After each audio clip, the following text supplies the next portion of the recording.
Mesdames et messieurs, bonjour et bienvenue dans le coin média de l'Union des femmes des médias du Congo. Une édition toute particulière aujourd'hui car nous vous proposons un voyage au cœur de notre mémoire collective à travers un film documentaire justement réalisé par l'UFEMCO qui retrace la naissance et l'évolution des médias, des premières voix de la radio jusqu'aux pratiques journalistiques actuelles. Pour en parler, avec nous un cinéaste et archiviste, Hassim Tall Boukambu, qui consacre son travail à conserver et transmettre notre mémoire audiovisuelle. Bonjour Monsieur Hassim. Bonjour à vous. Comment allez-vous? Assez bien. Donc, les médias du Congo, une histoire et un héritage à transmettre, c'est cela le titre du film. Alors Monsieur Hassim, en tant que cinéaste, quel regard portez-vous sur l'initiative de ce film documentaire consacré à l'histoire des médias du Congo? Je dirais tout simplement que c'est une belle initiative et venant de la part des femmes et des femmes congolaises et des femmes journalistes, je dirais que, comme on dit, c'est une belle contribution à notre travail de sauvegarde de notre mémoire collective.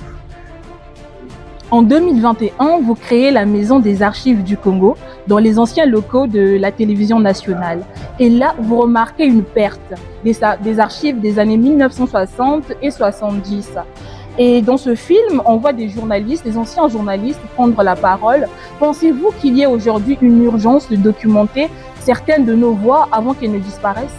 Alors, pour la Maison des Archives du Congo, donc, qui existe depuis 2017 exactement, donc, on s'est installé à Ex-Télé Congo, Bas-Congo, en demandant donc un mandat du ministère de la Culture et du ministère de la Communication. Et donc, on s'est attaché vraiment à sauvegarder toute cette mémoire.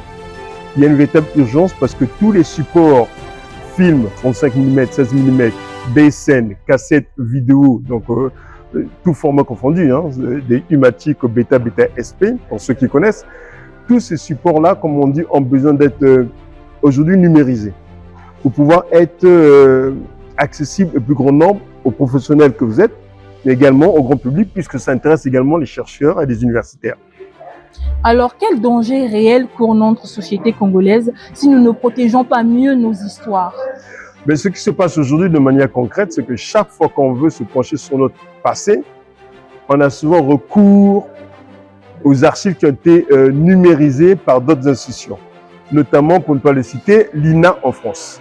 Donc aujourd'hui, quand vous cherchez des archives concernant Félicité Safouès, Madame Maté et d'autres, mais généralement, ce travail était sauvegardé et numérisé et mis à disposition sur les plateformes par les autres pays. Alors que nous avons ces mêmes supports, nous avons ces mêmes archives. Donc, il nous appartient à nous de faire ce travail également de sauvegarde, de numérisation et de les rendre accessibles au plus grand nombre. Et c'est une urgence parce qu'on ne peut pas avoir une journaliste congolaise qui a besoin de faire un reportage sur une contrée du Congo, ça peut être une région, un département, une ville, un village, ou sur une problématique qui l'intéresse, ben c'est toujours bien pour les journalistes de mettre les choses en perspective, de savoir ce qui s'est fait hier, ce qui s'est fait aujourd'hui, pour que les gens, les téléspectateurs, puissent se projeter également à partir du reportage que fait la journaliste. Qu'est-ce que cela nous coûte d'aller chercher nos propres images ailleurs? Ben aujourd'hui, c'est un coût. À titre d'exemple, 1 minute d'archives, avant, nous étions à 500 000 francs CFA. Aujourd'hui, elle tourne aux alentours de 300 000 francs CFA, 1 minute d'archives. Une très grande somme. Voilà. Donc, tout simplement parce qu'il y a des gens qui ont conservé pour vous, qui ont restauré pour vous et qui ont numérisé pour vous. Moi, je vois toutes les institutions de la République, hein, ça va de la présidence à quelle que soit l'institution, à l'OMS. Ils ont souvent besoin de ces archives-là. Quand ils viennent nous voir, on se dit tout simplement que tout le monde en a besoin. Mais comme nous avons d'abord commencé par désinfecter le site, désinsectiser, répertorier, on va donc commencer maintenant à numériser pour qu'un journaliste qui traite un sujet ou une institution, ça peut être l'Assemblée nationale, ça peut être des parlementaires, enfin tout le monde est concerné. Il n'y a pas un décideur ou un cadre de ce pays qui n'est pas conservé sur l'archive. Même les enseignants sont concernés. Une dernière question pour conclure, Monsieur Tall. Vous avez justement mentionné la numérisation des archives et aujourd'hui, nous sommes à l'ère du numérique, notamment avec les réseaux sociaux. Au Congo, avec ces outils, sommes-nous en train de mieux écrire notre histoire ou au contraire de la disperser? Disons qu'on écrit mal, selon moi. C'est-à-dire qu'on a la révolution technologique nous permet de pouvoir produire plus de contenu. Mais est-ce que ce sont des productions de qualité? Non. puisque de toute façon, au niveau des médias, il y a un distinguo. On a des journalistes qui font correctement leur travail, leurs médias, même en ligne, s'en sont suivis, Oui. et les chaînes internationales s'en sont suivies, alors que parfois, l'actualité de proximité qui nous concerne n'est pas suivie. Il faut que parfois, même un sujet qui se passe même au Congo, soit traité par une chaîne internationale pour que les Congolais puissent y avoir accès. Et c'est dommage. Alors que la journaliste qui est ici est à même, par son éducation, par sa culture, par sa proximité, de mieux traiter l'information. Et surtout quand c'est une professionnelle. Donc on gagnera tout simplement à ce que ces archives-là soient accessibles et qu'avec les nouveaux, comme on dit, médias en ligne et le numérique, on produit certes, mais ce sera dans notre intérêt aussi de pouvoir conserver tous ces contenus-là. Parce que ça devient presque du jetable. Oui. Aujourd'hui, vous pouvez traiter un sujet, même aujourd'hui, vous traitez un sujet. Bon, dans 5 ans, 6 ans, si je vous demande cette interview, peut-être je ne l'aurai pas. Parce que vous aurez peut-être fait aussi preuve, et ce n'est pas à vous.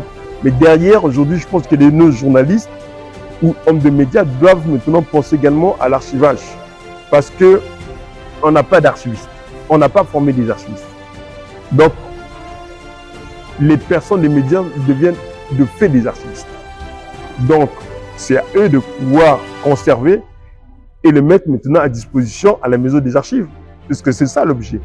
Pouvoir collecter un peu tout ce qui se fait, même filmer avec nos téléphones. En tout cas, c'est l'ambition que nous avons. Non seulement de restaurer, conserver tout ce qui a été fait autrefois, puisque nous avons des archives au moins depuis les années 40, voire les années 30, que vous avez pu découvrir dans le film Congo-Océan. Effectivement.